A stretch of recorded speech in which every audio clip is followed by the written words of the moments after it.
तैयार हो गया ना मटेरियल, इसको हम आगे स्टोरेज वहाँ पर भी तो वो आप mm साइज की स्टोरेज है, ये आपकी मोटर फार्म में स्टोरेज है।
है जिसको तक कर रहा है, मेन मोटर है जिसको मूव करा। ये देखो ये फैन है, ठीक है, ये फैन ये पैनल जो ये तक कर रहा है।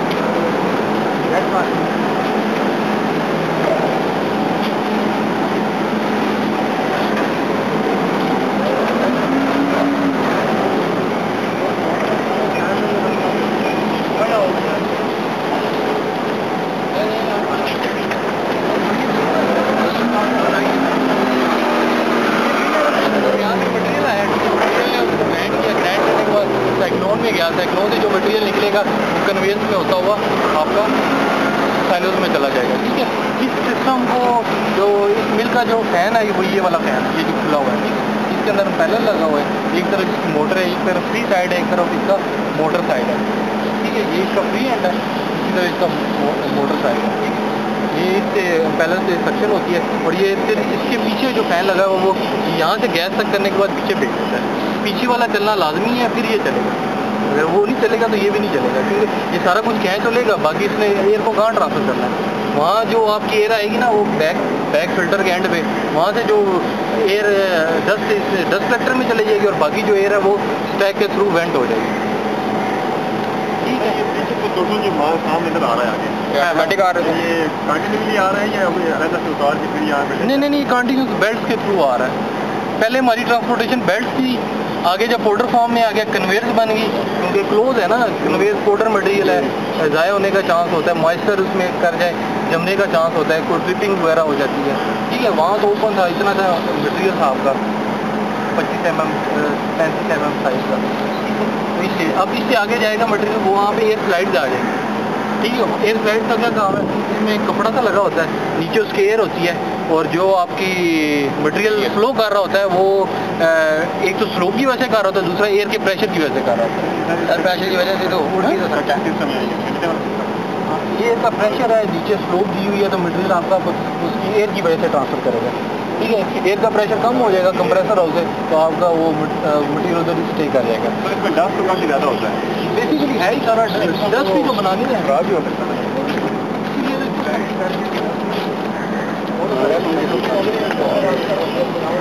समझ आइए मुझे अभी थोड़ी वो समझ आ रही है क्या सिस्टम क्या करता है। ये स्टोरेज रूम है इसका।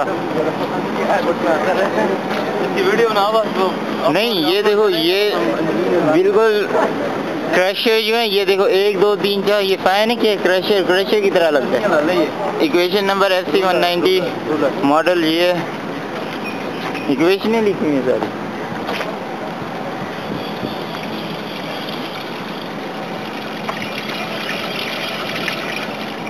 ठीक, इसलिए पानी कूलिंग कर रहा होगा कुछ ना कुछ तो पता नहीं है ये इतना बड़ा, ये इतने बड़े पाइप लगा दिए। हाँ, स्टोरेज रूम की तरह। फैक्टो आइडिया है। हाँ बकेट बनी हुई है, वो उसको क्या कह रहा है, बकेट में चेन में आगे लगी हुई है, वो उसको मूव करा के टॉप पे ले जाता है। टॉप पे बिन्स बनी हुई है, वो टॉप से मटेरियल ड्रॉप्स होता है, साइक्लोन्स बने हुए हैं, मटेरियल ऊपर से आ रहा होता है, नीचे से गैसेज जा रही होती है, आपस में काउंटर कंटेक्ट होता है, हीट ट्रांसफर होती है, सेपरेशन होती है, गैस नीचे चली जाती है, जो आपका मटेरियल बर्न टर्बाइन हो जाता है वो नीचे आता है, विद इन सेकेंड मटेरियल इधर आता है। और इस आगे वाली शेल को हम किलन कहते हैं, जो आपको नज़र आ रहा है। ये है इस 57.91 मीटर इसकी है, 4.11 डाया है, और इसकी आई थिंक 4% इसकी स्लोप है। ठीक है, अब जैसे जैसे ऊपर से 400 टेम्परेचर था, जैसे जैसे नीचे आते जाएंगे टेम्परेचर बढ़ता जाएगा। इनलेट पे टेम्परेचर 1000 होता है, जैसे जैसे आगे जाते जाएंगे इसका टेम्परेचर 1200, 1300, 1400 डिग्री तक चला जाता है। ठीक है, इस तरह से फायरिंग हो रही होती है। फायरिंग के लिए हम जो फ्यूल यूज़ कर रहे हैं, पहले गैस थी, फर्नेस ऑयल था, फिर गैस आई है, गैस की प्रॉब्लम है, फिर अब कोल आ गया, कोल सबसे चीपर है, इसलिए हम यूज़ करें। ठीक है, इस तरह से बर्निंग हो रही होती है। फ्लेम इसका ऐसे होता है, सारा इंड्यूस ड्रॉप होता है। इंड्यूस ड्रॉप और पोस्ट ड्रॉप का पता है? कोई चीज़ आप सक कर रहे हो ना, इसको इंड्यूस ड्रॉप करेंगे। पोस्ट ड्रॉप ये है कि कुछ सिस्टम चलेगा, आप अंदर देख लो। ठीक है, अब ये सारा सिस्टम जो नेगेटिव प्रेशर पे जा रहा होता है। अब मसलन ये इस कमरे में मैं अगर कोई चीज़ मैंने सक करनी है, तो अंदर वाली एयर को बाहर निकालूंगा तो इसको इंड्यूस ड्रॉप फैन भी होते हैं, पोस्ट ड्रॉप फैन होते हैं, कूलिंग टावर्स होते हैं, इसी बेस पे डिज़ाइन किए होते हैं। कुछ कूलिंग टावर्स क्या होते हैं, वो बाहर से इन्वायरमेंट से एयर लेके ना पानी को ठंडा कर रहे हैं।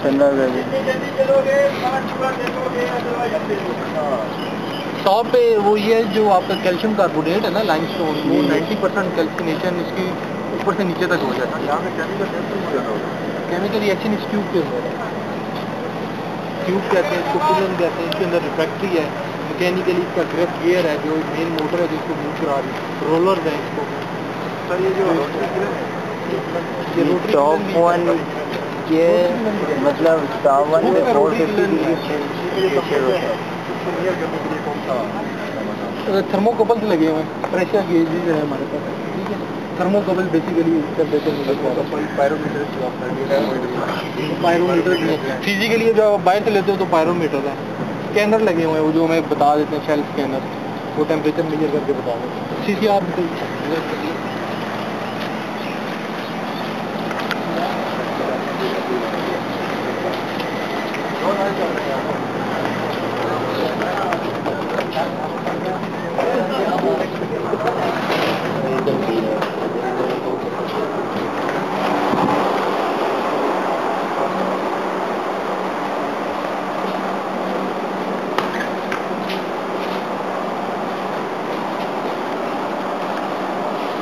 पहले सुन लो मेरा ख्याल, ये 400 बना देते पहले, थोड़ा पीछे हो जाए ताकि सबको नजर आ जाए, थोड़ा सा सेपरेट हो जाए, खुल जाए थोड़ा सा, बाकियों को भी नजर आए।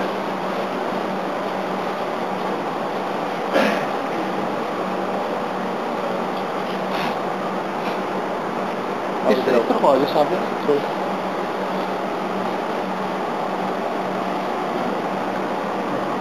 बंद करना है आगे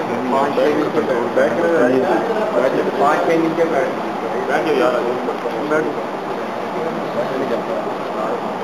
अच्छा, ये जो चीज़ आपकी ना, वो क्रशर से आगे जो हमारी पाइल्स बनी हुई थी, ठीक है, यहाँ से मटेरियल इन बिन्स में आ जाता है। मिक्स मटेरियल है, लाइमस्टोन है, लेटराइट है, और आपका हाई लाइम है। ठीक है, ये हमारे एडिटिव होते हैं, शेल भी है। ये आपकी ग्राइंडिंग है, ये जो मिल बताई थी। ठीक है, ये इस बेल्ट के थ्रू मटेरियल इसके टेबल पे गिरता है, रोलर इसको प्रेस करते हैं, और यहाँ से मटेरियल आपका सक होके आई कर लेते हैं। यहाँ पे इसको टेम्परेचर दिया जाता है ताकि आपकी ना ग्राइंडिंग इजीली हो जाए। अगर कोई मटेरियल में मॉइस्चर है तो वो भी ड्राई हो जाए। ठीक है, जो टॉप से आपकी डग जा रही है ना, इसमें हाई टेम्परेचर होता है। ठीक है, उस टेम्परेचर को हम जो रॉ मिल ग्राइंड कर रही है ना, उसके अंदर इंटर किया जाता है ताकि जो मॉइस्चर वगैरह वो ड्राई हो। ठीक है, ये इसके बाद हमारे पास मिल की वाइब्रेशन आ रही होती है। ठीक है, मिल जो है ना वो आपकी अगर वाइब्रेशन कर रही है तो हमारे पास सेंसर आ रहे हैं। इसके अलावा मुख्तलिफ फॉल्ट आ रहे होते हैं, रेड कलर के, येलो कलर के। येलो हाई लिमिट है, रेड हाई लिमिट है। ठीक है, उसके फिर हम पूरी एक्शन दे देंगे।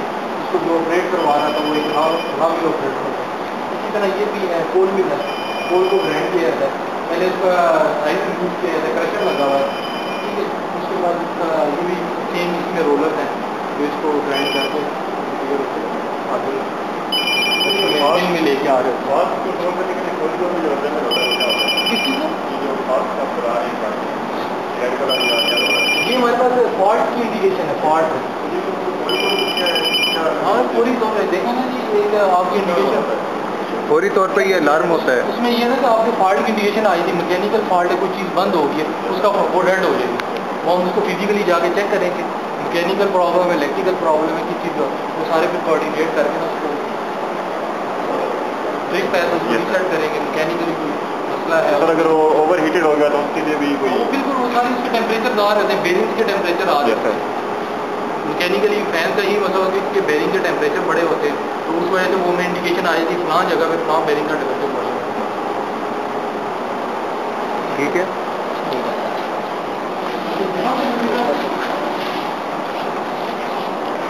देखो शाबाश, आगे हो जा रहे हैं। मटीरियल हमने एलिवेटर में गया, एलिवेटर से बीच में गया और यहाँ से टॉप से हमने इंटर कर दिया, ठीक है। टॉप से इंटर किया, नीचे से गैसेज जाएंगी और आपका मटेरियल का साइन हो जाएगा। यहाँ पे फायरिंग हो रही होती है, जैसे जैसे मटेरियल आगे जाता है, जैसा केमिकल रिएक्शन होता है यहाँ पे टेम्परेचर आपका फ्लेम बना हुआ है, ये तकरीबन 1400 तक टेम्परेचर होता है, ठीक है। जब मटेरियल यहाँ से ड्रॉप होता है उसका टेम्परेचर 1400 होता है। ये आगे सारा प्रेशर ऐसे बना हुआ ना, आगे नेगेटिव प्रेशर है, सारा सक्शन हो गया, ठीक है। ऐसे ही कहते नीचे से आप गैसेज देते रहो, ऊपर से मटेरियल को फेंकते रहो, क्या होगा, आपस में कंटैक्ट होगा, कमर्शियल हो, आपकी कैल्सिनेशन होगी, मटेरियल जो बर्न हो जाएगा, ठीक है, हीटअप होगा, उसकी जो बॉन्ड है वो ब्रेक होंगे, CaO calcium oxide plus CO2 बनेगा, फिर मजीद रिएक्शन है, जैसे जैसे टेम्परेचर बढ़ाते जाएंगे इसके रिएक्शन मजीद होते जाएंगे, ठीक है। अब मसला इसको अब केवल डिग्री सेंटीग्रेड को हमारे पास कूलर लगा हुआ है, कूलर करने का हमें ये जो टेम्परेचर को डाउन करना है, इसमें फैंस लगे हुए हैं, फैंस क्या करते हैं, इन्वायरमेंट एयर देते हैं और प्लेट बनी हुई है, इसके ऊपर मटेरियल ट्रांसफर करते हैं, उसमें होल्स होते हैं, नीचे से एयर आती है, मटेरियल कूल डाउन हो जाता है और आपकी जो गैसेज है, जो गर्म गैस है, वो उसको हम दोबारा सिस्टम के अंदर यूज करते हैं।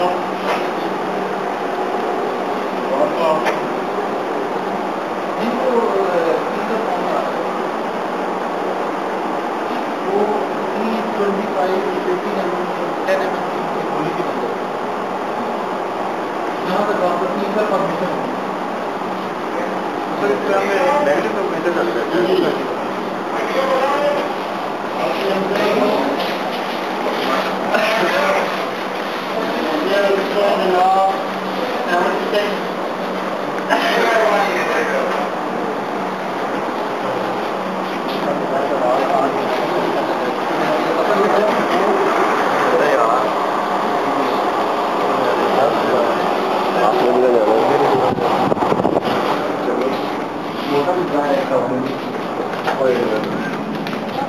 लंदन में जाते हुए मुझे ले जाना।